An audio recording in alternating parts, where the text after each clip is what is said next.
उत्तर प्रदेश के गोरखपुर जिले के झंगहा में एक ही परिवार के 4 लोगों की हत्या में वांछित आरोपी और गैंगस्टर राघवेंद्र यादव पर यूपी के पुलिस महानिदेशक यानी कि डीजीपी हृदेश प्रताप अवस्थी ने 2.5 लाख रुपए का इनाम घोषित किया। इससे पहले 1 लाख रुपए का इनाम घोषित था। इनाम के हिसाब से राघवेंद्र गोरखपुर जोन का सबसे बड़ा बदमाश बन गया।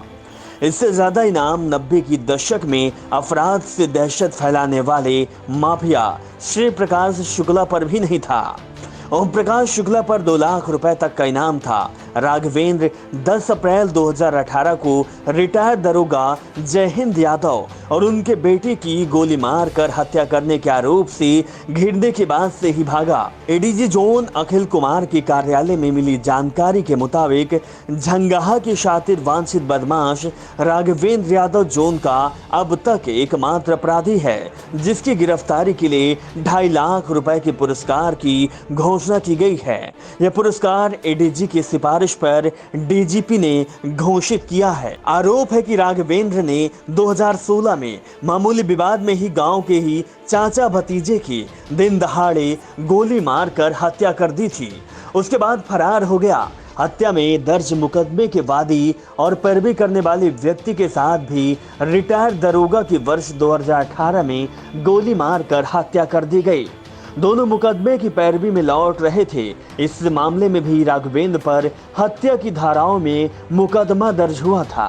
पुलिस ने पहले 25,000 रुपए का इनाम घोषित किया था, फिर बढ़ाकर 1 लाख कर दिया गया। इसके बावजूद बदमाश राघवेंद्र यादव पुलिस की पकड़ से दूर रहा। अब इनाम की राशि बढ़ाकर बदमाश को धर दबोचने की योजना बनाई गई है। राघवेंद्र यादव ने अपने गांव सुगहा में 7 जनवरी 2016 को दिन दहाड़े बलवंत और उनके भतीजे कौशल की गोली मारकर हत्या कर दी थी।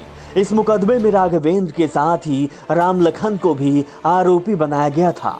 खेत किनारे राघवेंद्र ने गले और सिर से दोनों की गोली मारकर अस्पताल ले जाते समय मौत कर दी थी। 2016 में बलवंत और कौशल की हत्या का केस कोर्ट में ट्रायल पर था।